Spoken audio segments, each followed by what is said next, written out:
Hello, everyone, and welcome to another episode of the Pineapple Podcast. Today we have Fern Gauthier.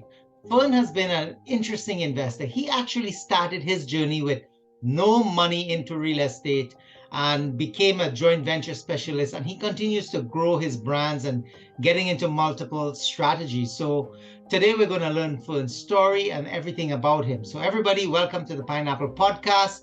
Remember, it's all about being tough on the outside, sweet on the inside, and wearing your crown of gratitude proudly. Fern, welcome. Hi, Mitch. Thanks for having me here. Oh, it's our pleasure. It's our pleasure. Fern, I really want to get into your story and the journey. I think for our viewers and the members outside there who's looking at this, it's really interesting to know that, we always hear it. You can start with nothing in real estate other than the dream, the passion, and then by learning, educating, and hard work, you can build into something. So, for our viewers, like I said, you've started your journey where today you're a strong leader. You have several projects on the go, always rotating projects around. You work with people that are happy to join in the ventures with you. So so before we get to where you are today, I'd love to unpack the little story of how you started in your real estate journey. hmm Yeah. So I actually started quite a while ago. I was a hobby. I call it my hobby investor days. My very first house I ever bought was a fourplex that I did house hacking. I didn't know the terms back then. Nice. And so it was a fourplex. I lived in one unit, rented the other three. That was 20 years ago, 19 years ago. Right. And so I always had a passion for real estate. It came from my father. He had properties till 89 when interest rates went through the roof. Yeah, yeah. And so I heard those stories from him. Yeah, and so I had refinanced that triplex, bought that fourplex, bought the triplex next door about 3 years later. So I did essentially a burr there.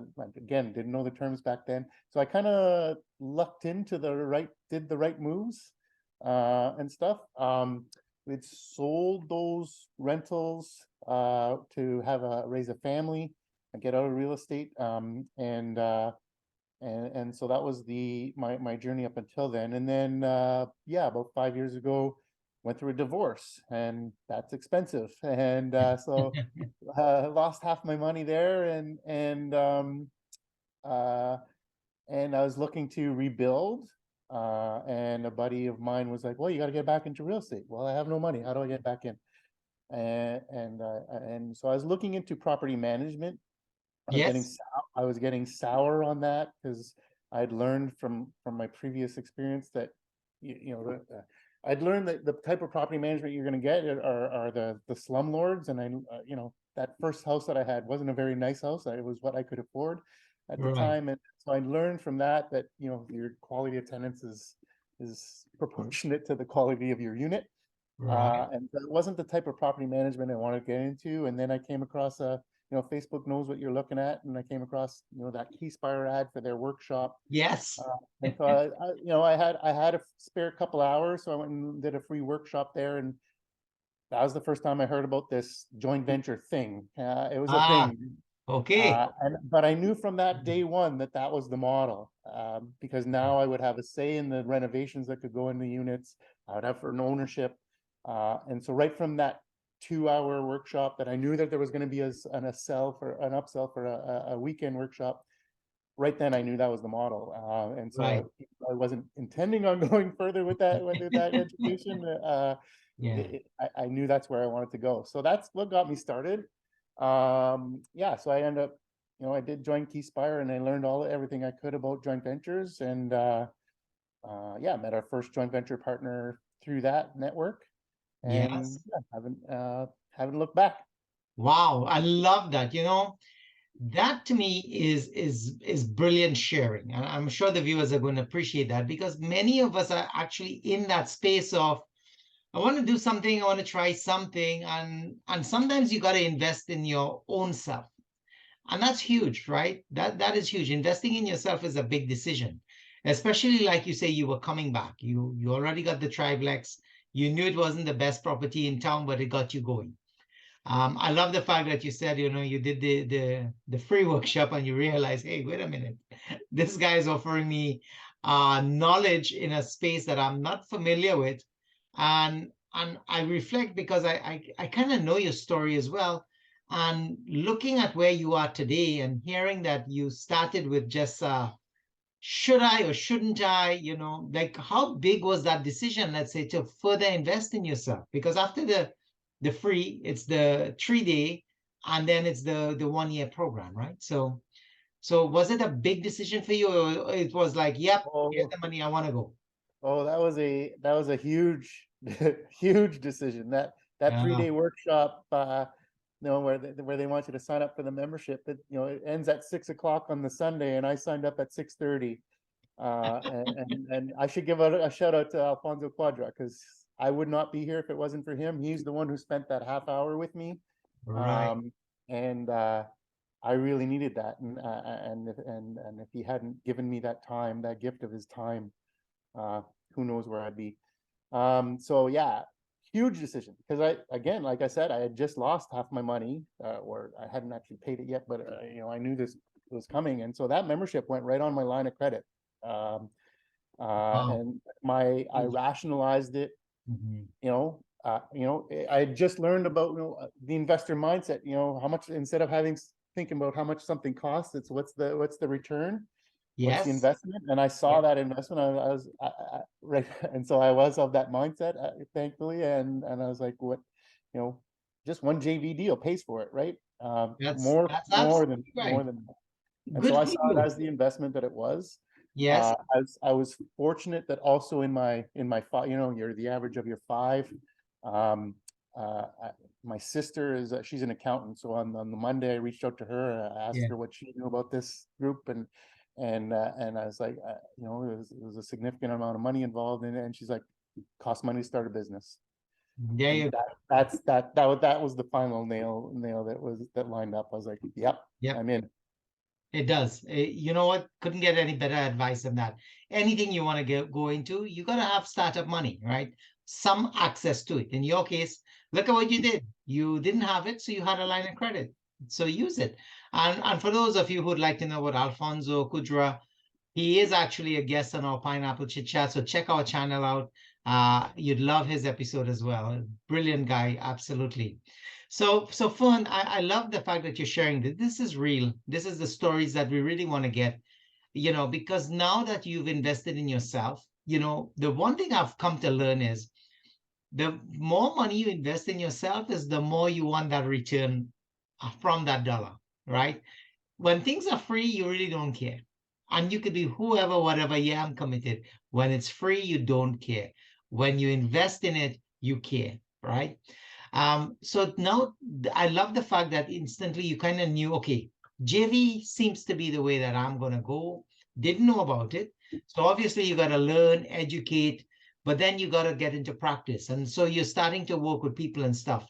So now today, I know you're pretty much, I'll consider you a master in JV because you've done so many deals. But for our viewers, give us a sense of what is JV? Like, how does it work? And maybe a couple tips in terms of what to be aware of, right?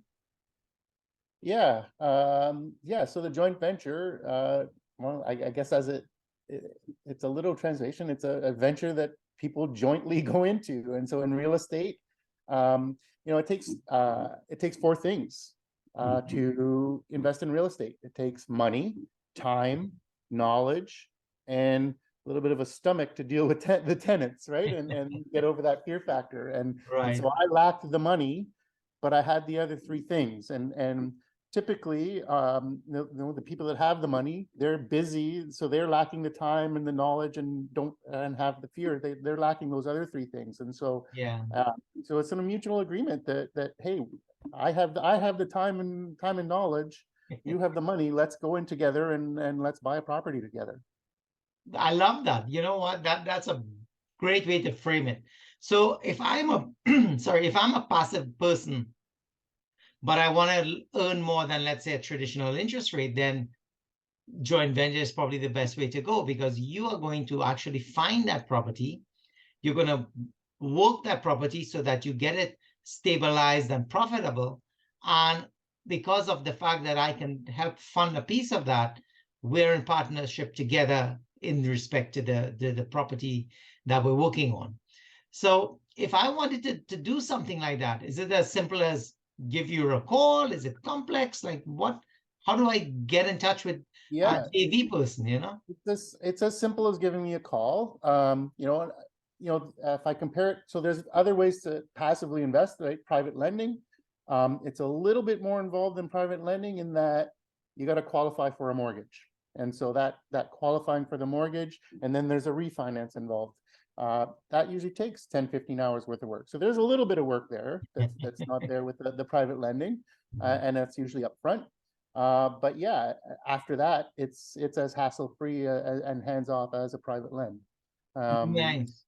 and but the benefit and the extra advantage is now you're an equity partner, Right. and we all know the equity is where the real money's at. So it's you get the passive investment, but with the equity. That's right. And for those of you who want to understand our equity position a little further, think about it this way. I buy the property at, let's say, $500,000. We put in $100,000 in that. And like the last 2 years, the market takes off. So while you are estimating maybe an increased value of maybe 10% or 12% in the market, and you're now at 25 or 30%, because you're in an equity position, basically you're sharing in all of that potential gain that would have happened just because the market shifted accordingly. So to me, that's huge, you know.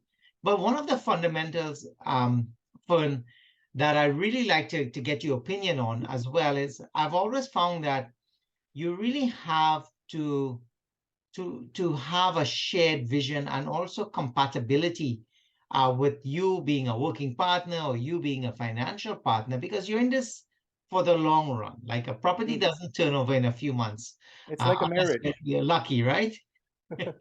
Yeah, it's like a marriage, right? Yeah, yeah. Okay, Our JV agreements, we ask for a renewal, a review in 5 years, right? So it's a 5 year, it's a minimum 5 year commitment that we're asking for.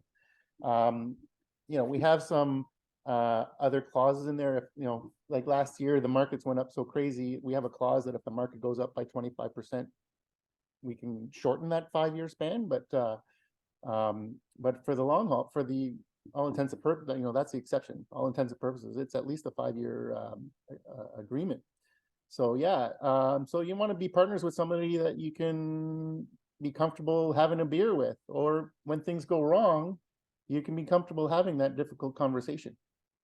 absolutely. Yeah. Notice I said when things go wrong, not if. It's bound to happen, right? So there we go. Right. Yes, and I mean you're sharing this from personal experience, guys. Mhm. So let's make sure we are understanding clearly. So you're right. So it's the relationship is there. The other thing that I found is how do you set clear expectations? Because a lot of times people come into the deal and okay, Fern is doing the work because you're the working guy. But then I also want to probably come in and maybe I want to do design and maybe I want to change things around and maybe I'm getting super excited. Do you set the clear expectations up front or do you deal with it as it comes up? Yes, absolutely. And actually, I've said no to money on those grounds. So one of my stipulations is, if we're going to partner, I'm the expert, meaning, and so I'm the operation manager, and I'm going to make those decisions. 100%. So yeah, I've had partners who wanted to come in and do the work, or maybe wanted to do something a different way, and yeah, it's just upfront, and it's might not work out. Um, that's not to say that I have a couple of partners that they started off because they wanted to learn. They saw that I had a longer goal of eventually becoming working partners, and so they were Right. willing to be financial partners to learn the model. Um, and so yes, of course, if you want to be more involved on the learning side, that's fine. Yeah. But and Ironically, both of those went so well that, you know, we went and bought second property, and both of them are just happy being financial partners now. But Yeah. yeah, so, you know, if there's a learning, yes, but if it starts to be if I start to get the sense that somebody's going to be a new boss, right? I guess I left out of my story. I quit my job 2 years ago, right? I'm now full time. I didn't quit my job to have a new boss, right? Right. We're going Right. to be we'll be partners on a deal, and we'll have those Yeah. the communication lines will be open. But as far as the decisions on the management of the asset, at the end of the day, I'm the market expert on that. Absolutely. And I love that because, setting clear roles and responsibilities in a joint venture is really important. Um, and as the financial person, coming with clear expectation, as the working partner, clear expectations, because like you said, this is a 5-year marriage, right? So at the end of the day, we want to make sure that you're both in a good place, because the one thing you want to do let's say you're coming in on the financial side. The key is to make sure that the working partner is enabled to be very successful at their jobs. So what does that mean? Stick to the timelines, stick to the communication roles and responsibilities, because it's not one property. Most working partners are working on multiple projects at the same time. They really need to be the operations director or manager or whatever that role is in order to be successful. So less time in terms of questions and consumption of time during the day, I think is critical. So the fact that you're sharing that with me, I absolutely love that. You know, here's something I'm sure everybody's probably wanting to know. It's like, okay, Fern, this is great. I've got the money. I got the approval from the bank. They'll give me the mortgage. But how do we secure ourselves together? Like, is there documentation? Do you sign on the mortgage? Like, what does that look like? Yeah. So one avenue that the financial partner is secured is that they go on title. So they own they own the house. They own the building. Yeah, And that's then huge. Yeah. so it then becomes the other way around. My security is we have a JV agreement that allows me to I guess, that gives me the security that partner who now owns the house is going to share the profits with me. But so we have a joint venture agreement, and I mentioned one clause in there, that we have it's a 5-year agreement, but if the market goes up, we can shorten that, and what have you. So we have, and so this, mine's a 23-page document. It deals, you got to deal with all the what ifs. What if I die? Yeah. What if you die? Right. Okay. Um, what if there's problems? What if we go over budget? What if right? All of these things have to be addressed. And so, yeah, it's a pretty in-depth document there. Nice. Okay. So I love that. 23 pages. That's a lot of reading. I think one of the things too is for us to be clear as well. These are documents that are usually put together legally through lawyers. So once you get those documents prepared, it comes over, let's say I'm the financial person, it comes to me, then it's advisable to basically have our lawyers look at it, because again, terms and terminology, we just want to be clear, right? That's right. Yeah. Yeah. And so our Nice. agreement, it has been Yeah. vetted by our lawyer, and so it's stood the test of time. Nice. And again, folks, just remember that, Fern is actually giving us incredible knowledge here, because again, this is a very successful strategy that's used across the industry. And you really have to get into it to really understand it, but understand what he's saying here. You are the person who's coming on in the financial deal, you're on title. So the risk is really sitting with the financial partner at the end of the day. Hence the reason why you need a properly done joint venture agreement or a contract that stipulates the exact roles and responsibilities.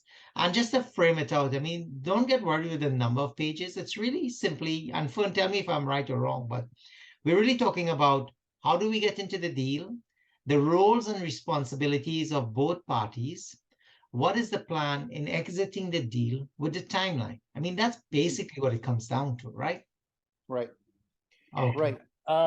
Yeah. So a couple things. So I want to.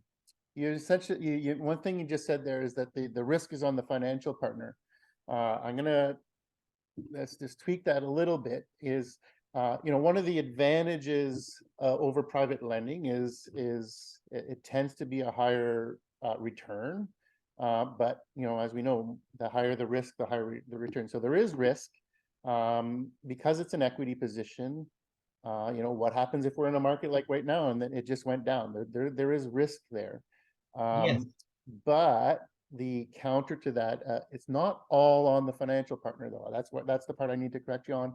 Is once we have the initial, when we share the pro forma and I say here's what the initial investment's going to be, if we down the road, let's say we need something that's not covered by insurance, we need a new furnace. Let's say it's $10,000. That's not all that wasn't part of the pro forma. So now we're 50-50 partners on that. So we're both sharing that risk after that. So that's an important thing. Absolutely. That's a beautiful point. That is absolutely beautiful point. But then again, in the reframing, what I was saying is the risk actually sits on the working partner because the financial partner is on title. So if I got angry with Fern and we didn't have an agreement in place, things could go sideways that way too, right? So you are assuming all of the work on the premise that you're going to have a good compatibility with the financial partner, because at the end of the day, let's face it, the technicalities involved in doing the work is tremendous. Anybody can find and fund a deal, but pulling that deal together, this is where your skill set and your demonstration of your ability as a working partner comes into play. And I don't want to discount that at all. That's why I said, you're on title. So ultimately, whether things are disputed or not disputed, I'm on title. The property is mine, right? But you are doing the work as the working partner. And I think people need to really understand the importance that you bring on the table. We all want to get things funded, absolutely. But the funding part is the easier part. You have a property. Okay. It turns out things showed up. Maybe now you need underpinning. Maybe now you need foundational work. Maybe things didn't show up in the report that had to be dealt with. If you are not an expert in what you're doing or you don't have that team in place, that could go south really, really quickly. And so from that side of it too, I want people to understand that the working partner, in my opinion, is really the critical component that's needed to bring success to any deal. And maybe you can share with us some of the projects or some of the things that came up that you had to deal with that you didn't plan on dealing with. I'd love to get some ideas of things like that. Well, I certainly didn't plan on dealing with COVID and the increasing prices of COVID. Yeah. Right. Yeah. So that one is it's a shocking one, but it ended up working out. Right. That one, we went into it with a $200,000 budget. This building, it was two sides of a semi, so it was technically two buildings, two purchases. Okay. It was one building. Yes. But our initial budget on that one was $290,000. We closed in April of 2020. So right. So when we close, right. So where prices were for materials back then. Yes. On the one side, when we started opening up walls, there was knob and tube, and there was asbestos in there. So that was some extra expenses that we didn't anticipate. On top of the increased cost of renovations. So that one, that one, the budget went from 200 to 290,000. Oh my God. Yeah, it's a huge increase, right? Partly because of the COVID pricing and partly because we found some stuff that absolutely wasn't expected. The happy part of that story is, our initial projection for the ARV was 850, and it appraised at 1.3 million. So, that investor's very, very happy. Yes, absolutely. But the question that comes up with there is, how did we come up with those extra funds? Right? Yes, absolutely. That's not a case. So there was a 90,000 extra there. Well, we didn't go back to the well of the investor. We went and bought private money in, and we got private lending. And so the partnership paid for the interest on that private lending and all of that jazz. So there's solutions up there. But we were fortunate that the house prices also went up to cover those extra costs. Absolutely, and that's a real problem, because to give people a sense of what happened is, think of it this way on material. A 2x4 used to cost you about $2-3, and where did it go to, Fern? Was it 20 plus? It went, well, no, it went to about $10 a 2x4, yeah. And within COVID Triple, too, yeah, it at went least even triple, yeah. further, right? So that's a significant cost. Fortunately, the market also compensated in the sense that it went further. You know, and that's the market dynamics. That's not planned. That's basically what was happening in the market. There was demand. There was not enough production. Obviously, you know, in the Canadian market, there was a tremendous strain on the whole system to get properties, and people were willing to pay for that. And there was also a lot of financial easing from the government, which made money accessible. So a lot of things came together at the same time, but it also put a lot of pressure on people. And even finding tradespeople, like you were shut down all the time, right? It was like, okay, There were nobody can shutdowns work. here. Exactly. If you're not in the middle of the project, government is saying, okay, stay home. That's tough, you know, because financing, the interest doesn't stop, no matter who you are. So I love the fact that you're sharing that. And what about in terms of other projects and things that you worked on? Did you find any sort of like asbestos, like you're saying, that didn't show up, and that's a fairly expensive remediation cost as well, right? Mhm. So you do have to plan.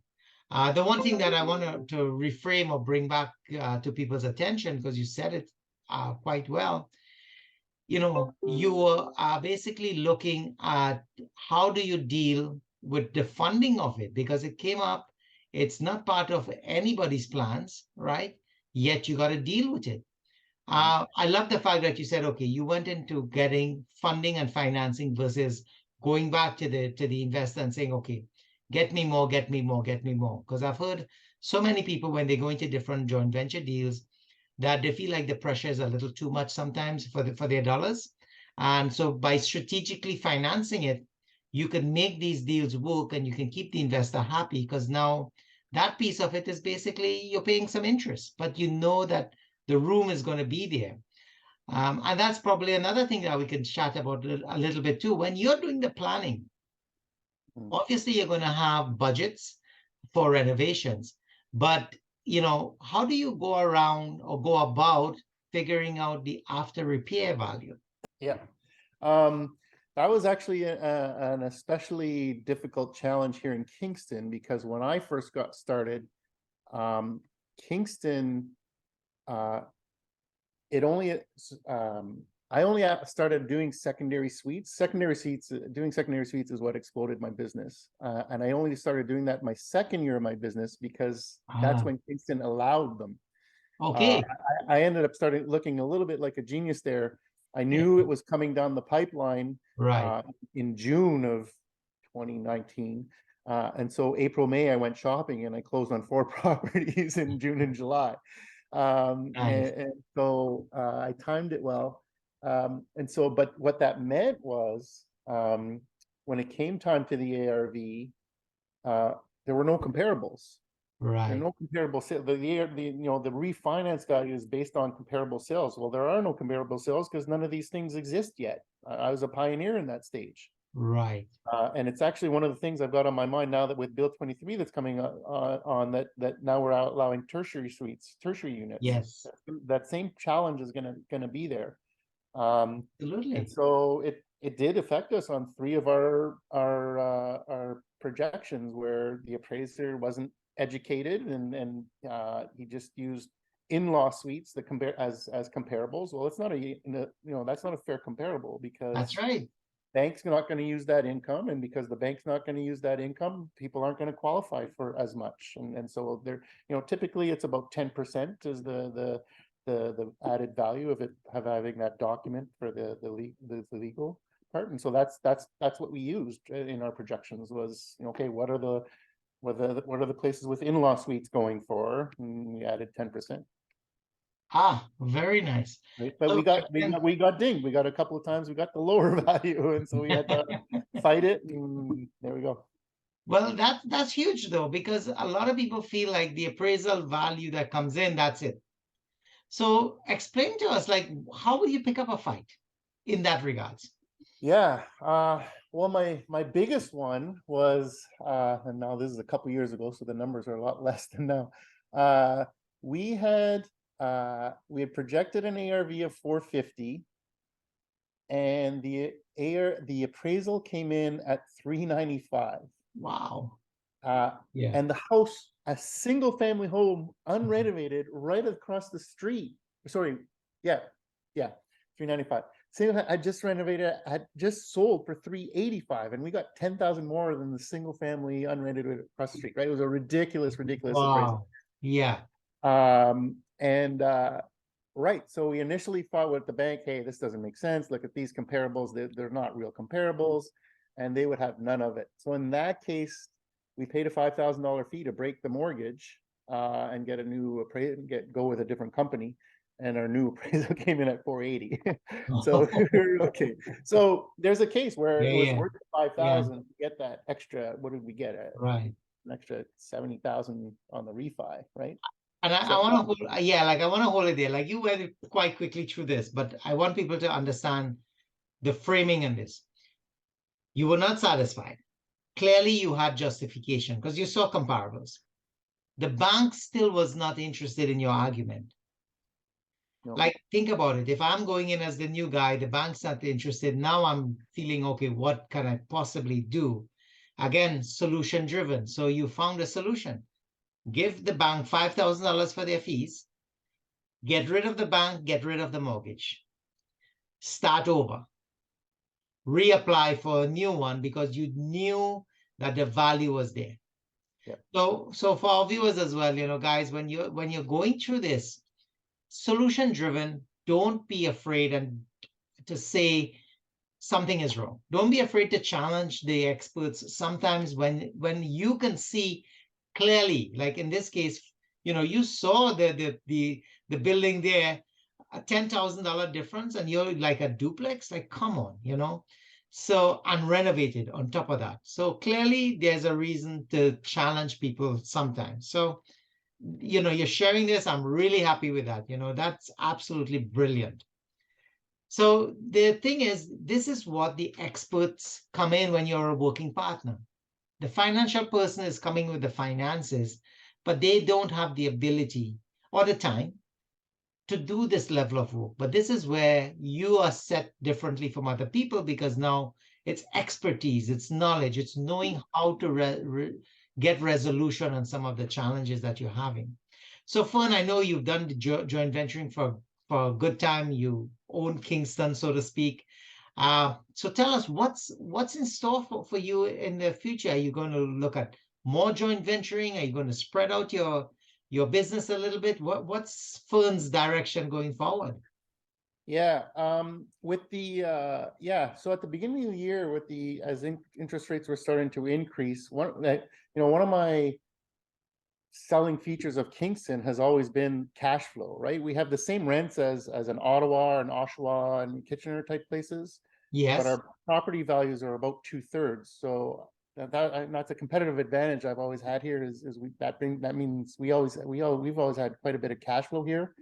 nice. But with the added interest rates and then the projections of a little bit lower ARVs, the cash flow kind of disappeared. And so that whole model stopped working. And so I had to have a real think at the beginning of the year, what am I going to do? I need to pivot. I had been sitting on and maybe because of fear, not really pushing on it on the idea of getting into cottages, getting cottages with short-term rentals. And Yes, so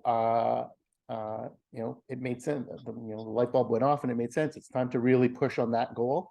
uh you right. know it's almost like Facebook knows what you're thinking, not just what you're Googling. Because almost as soon as I had that thought, I saw a coaching group pop up through my Facebook feed of Yeah.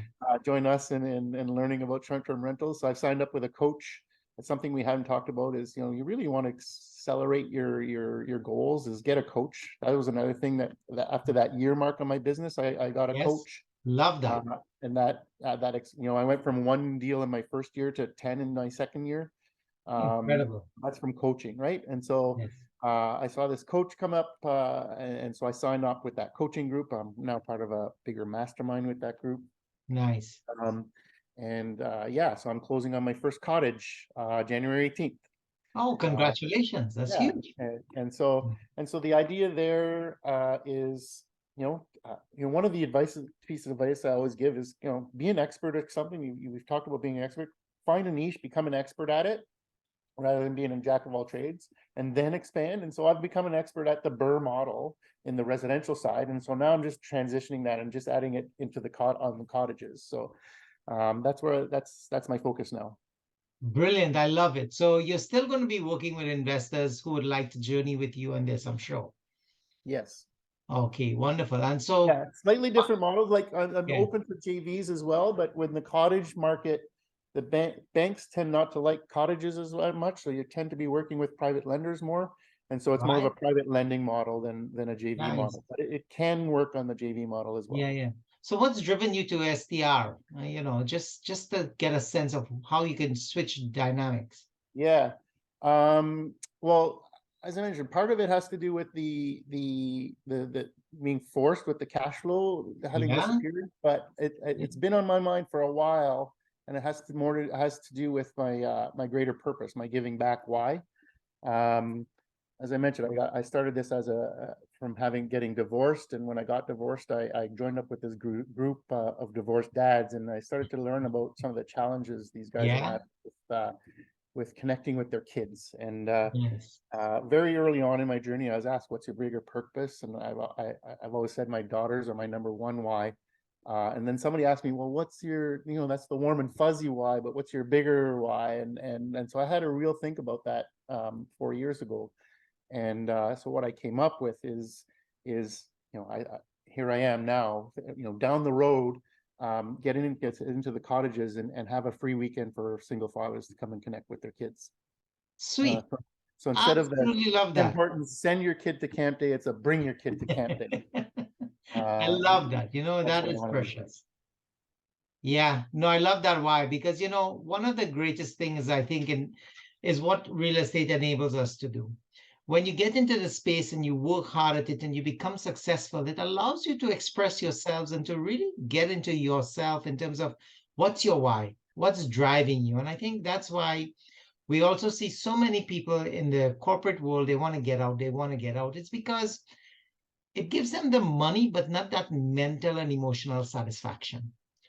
That's driven by your why. So once you come into real estate, guys, again, we're talking to everybody who's looking at this.